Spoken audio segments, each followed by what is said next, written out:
അസ്സലാമു അലൈക്കും, welcome back to Daily Dishes. ഇന്ന് ഞാൻ നല്ലൊരു ബിരിയാണിയാണ് തയ്യാറാക്കുന്നത്. പ്രഷർ കുക്കറിൽ അരമണിക്കൂറിനുള്ളിൽ നമുക്ക് തയ്യാറാക്കിയെടുക്കാൻ പറ്റിയ നല്ലൊരു ചിക്കൻ ബിരിയാണി. നമ്മൾ സാധാരണ ദം ചെയ്തെടുക്കുന്ന ആ ബിരിയാണിയുടെ ടേസ്റ്റ് അല്ല, എന്നാലും നല്ല ടേസ്റ്റാണ് ഈ ബിരിയാണിക്ക്. നമുക്ക് പെട്ടെന്നൊരു ബിരിയാണിയൊക്കെ കഴിക്കാൻ തോന്നുന്ന സമയത്ത് വളരെ എളുപ്പത്തിൽ തയ്യാറാക്കിയെടുക്കാൻ പറ്റിയൊരു ചിക്കൻ ബിരിയാണി. അപ്പോൾ നമുക്കിത് എങ്ങനെയാണ് തയ്യാറാക്കിയെടുക്കുന്നത് നോക്കാം. അപ്പോൾ ഞാനിത് തയ്യാറാക്കാൻ വേണ്ടി 1 കിലോ ചിക്കൻ എടുത്തിട്ടുണ്ട്. ചിക്കൻ നമ്മൾ സാധാരണ ബിരിയാണിക്കൊക്കെ കട്ട് ചെയ്തെടുക്കുന്ന പോലെ മീഡിയം സൈസിൽ കട്ട് ചെയ്തെടുത്തിട്ടുണ്ട്. ഇനി നമുക്ക് ഈ ചിക്കനിലേക്ക് ഉപ്പും ചെറുതായിട്ട് പുളിയൊക്കെ ഒന്ന് പിടിക്കാൻ വേണ്ടി ഇതിലേക്ക് കുറച്ച് ഉപ്പും പിന്നെ ഒരു ചെറിയ നാരങ്ങയുടെ നീരും പിന്നെ ഒരു 1/4 ടീസ്പൂൺ മഞ്ഞൾപ്പൊടിയും കൂടെ ചേർത്തൊന്ന് മാരിനേറ്റ് ചെയ്ത് വെക്കാം. കൂടുതൽ സമയം മാരിനേറ്റ് ചെയ്ത് വെക്കേണ്ട ആവശ്യമൊന്നുമില്ല. നമ്മളിതിലേക്ക് വേണ്ട ബാക്കിയുള്ളതെല്ലാം ഒന്ന് റെഡിയാക്കി എടുക്കുന്ന സമയം കൊണ്ട് ഇതിലേക്ക് ആവശ്യത്തിന് ഉപ്പും പുളിയൊക്കെ ഒന്ന് പിടിച്ച് വന്നോളൂ. അപ്പോൾ ഇതുപോലെ ആദ്യം ചിക്കനൊന്ന് മാരിനേറ്റ് ചെയ്ത് വെച്ചിട്ട് പിന്നെ നമുക്ക് ബിരിയാണിക്ക് വേണ്ട ബാക്കിയുള്ളതെല്ലാം റെഡിയാക്കി എടുക്കാം. അപ്പോൾ ഞാൻ ബിരിയാണിക്ക് വേണ്ട റൈസ് തയ്യാറാക്കാൻ വേണ്ടി ബസ്മതി റൈസാണ് എടുത്തിട്ടുള്ളത്. നമ്മൾ സാധാരണ ബിരിയാണി തയ്യാറാക്കാൻ എടുക്കുന്ന പോലെ ജീരകശാല റൈസോ കൈമ റൈസോ ഏത് വേണമെങ്കിലും എടുക്കാം. അരി ആദ്യം ഒരു 3-4 പ്രാവശ്യം നന്നായിട്ടൊന്ന് കഴുകി എടുത്തിട്ട് പിന്നെ അതിൽ കുറച്ച് വെള്ളം ഒഴിച്ചിട്ട് ഒരു 10 മിനിറ്റ് കുതിരാനായിട്ട് വെക്കണം. ഞാനിപ്പോൾ 2 കപ്പ് അരിയും 1 കിലോ ചിക്കനും വെച്ചിട്ടാണ് ബിരിയാണി തയ്യാറാക്കുന്നത്. 1 കിലോ ചിക്കന് വേണമെങ്കിൽ നമുക്ക് 3 കപ്പ് അരി വരെ എടുക്കാം. അപ്പോൾ ഇനി നമുക്ക് ബിരിയാണി തയ്യാറാക്കാൻ തുടങ്ങാം. ഈ ഒരു കുക്കറിലാണ് നമ്മളിപ്പോൾ ബിരിയാണി തയ്യാറാക്കുന്നത്. കുക്കർ ചൂടാവാനായിട്ട് വെച്ച ശേഷം ഇതിലേക്ക് ഒരു 2.5 ടേബിൾ സ്പൂൺ നെയ്യ് ചേർത്ത് കൊടുക്കാം. പിന്നെ ഒരു 2.5 ടേബിൾ സ്പൂൺ സൺഫ്ലവർ ഓയിലും കൂടി ചേർത്തിട്ടുണ്ട്. അപ്പോൾ നമുക്ക് ഈ നെയ്യിൻ്റെ ഓയിലിൻ്റെ അളവൊക്കെ നമ്മളൊരു ഇഷ്ടത്തിനനുസരിച്ച് കൂട്ടിയോ കുറച്ചൊക്കെ എടുക്കാം.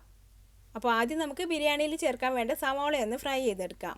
ചെറിയൊരു സവാളയാണ് ഞാൻ ഫ്രൈ ചെയ്യാൻ വേണ്ടി എടുത്തിട്ടുള്ളത്. ഇനി ഇത് നല്ലൊരു ലൈറ്റ് ഗോൾഡൻ കളർ ആവുന്ന വരെ ഒന്ന് ഫ്രൈ ചെയ്തെടുക്കാം. ഇപ്പോൾ സവാളയൊക്കെ ഒരു ലൈറ്റ് ഗോൾഡൻ കളറായി തുടങ്ങിയിട്ടുണ്ട്. ഇനി ഇതിലേക്ക് നമുക്ക് കാഷ്യൂനട്ടും കിസ്മിസും ചേർത്ത് കൊടുക്കാം. ഇനി ഇതെല്ലാം കൂടി കുറച്ച് സമയം ഇളക്കി കൊടുത്ത് ഒന്ന് ഫ്രൈ ആയി തുടങ്ങിയാൽ പിന്നെ നമുക്കിത് ഈ ഓയിലിൽ നിന്ന് മാറ്റി കൊടുക്കാം.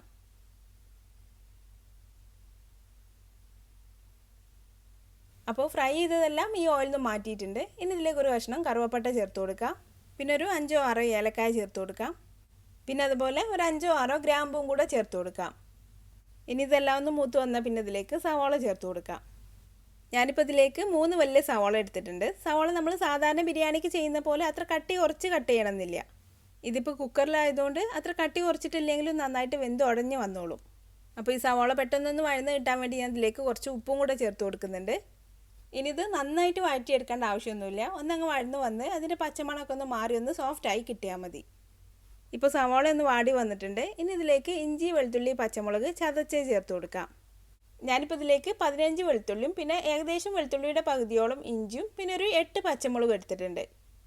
പച്ചമുളക് നമ്മളൊരു എരിവിനനുസരിച്ച് എടുക്കാം. ഇതിലേക്ക് ഇനി മുളക് പൊടിയോ കുരുമുളക് പൊടിയോ ഒന്നും ചേർക്കുന്നില്ല. അപ്പോൾ എരിവിന് വേണ്ടിയിട്ട് പച്ചമുളക് മാത്രമേ ചേർക്കുന്നുള്ളൂ. അപ്പോൾ അത് നമ്മളൊരു എരിവിനനുസരിച്ച് ചേർത്ത് കൊടുക്കാം.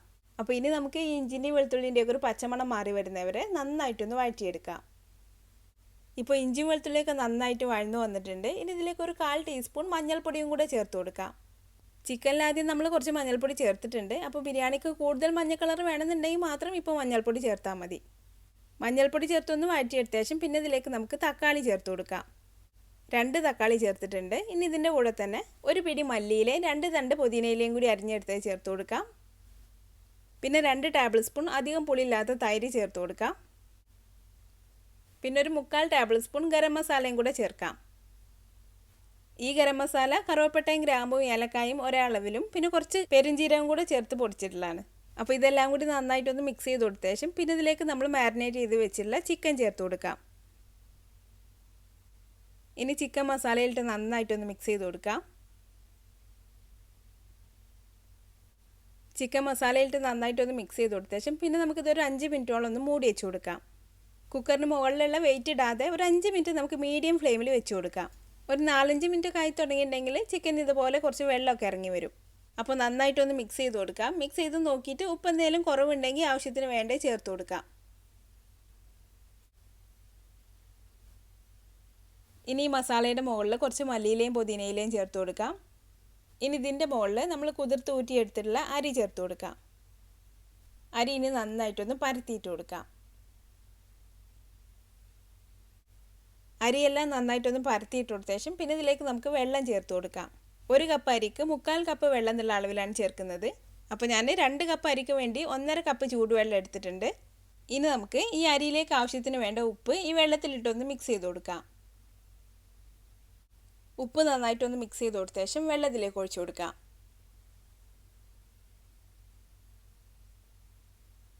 ഇനി ഇതിൻ്റെ മുകളിൽ കുറച്ച് മല്ലിയില ചേർത്ത് കൊടുക്കാം. പിന്നെ ഒരു ടേബിൾ സ്പൂൺ നെയ്യ് ചേർത്ത് കൊടുക്കാം. പിന്നെ നമ്മൾ ഫ്രൈ ചെയ്ത് വെച്ചിട്ടുള്ള സവാളയും കാഷ്യൂനട്ടും കിസ്മിസും പകുതി ചേർത്ത് കൊടുക്കാം. ഇനി നമുക്ക് കുക്കർ മൂടി വെച്ചിട്ട് ഒരു വിസിൽ വരുന്നവരെ മീഡിയം ഫ്ലെയിമിൽ വെച്ച് കൊടുക്കാം. ഒരു വിസിൽ വന്ന ശേഷം പിന്നെ തീ ഓഫ് ചെയ്യാം. തീ ഓഫ് ചെയ്ത് വെച്ചിട്ട് പിന്നെ കുക്കറിലുള്ള പ്രഷറെല്ലാം പോയ ശേഷം നമുക്ക് കുക്കർ തുറന്ന് ബിരിയാണി മിക്സ് ചെയ്തെടുക്കാം. പ്രഷറൊക്കെ പോയ ശേഷം ഞാൻ കുക്കർ തുറന്നിട്ടുണ്ട്. ഇനി ഇത് നന്നായിട്ടൊന്ന് മിക്സ് ചെയ്ത് കൊടുക്കാം.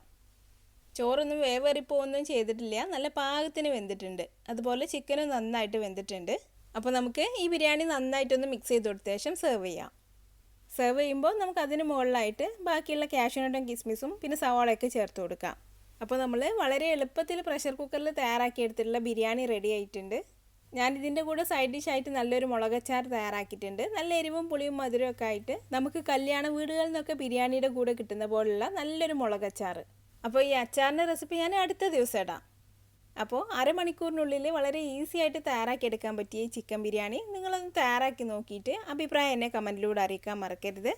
നിങ്ങൾക്ക് എൻ്റെ വീഡിയോ ഇഷ്ടമായാൽ ലൈക്ക് ചെയ്യാനും ഷെയർ ചെയ്യാനും കമൻറ്റ് ചെയ്യാനൊന്നും മറക്കരുത്. പിന്നെ അതുപോലെ നല്ല ഈസി ആയിട്ടുള്ള നല്ല ടേസ്റ്റി ആയിട്ടുള്ള റെസിപ്പികൾക്കായി ഈ ചാനലൊന്ന് സബ്സ്ക്രൈബ് ചെയ്തേക്കണേ. അപ്പോൾ അടുത്ത നല്ലൊരു റെസിപ്പി ആയിട്ട് വീണ്ടും കാണാം. Thanks for watching this video.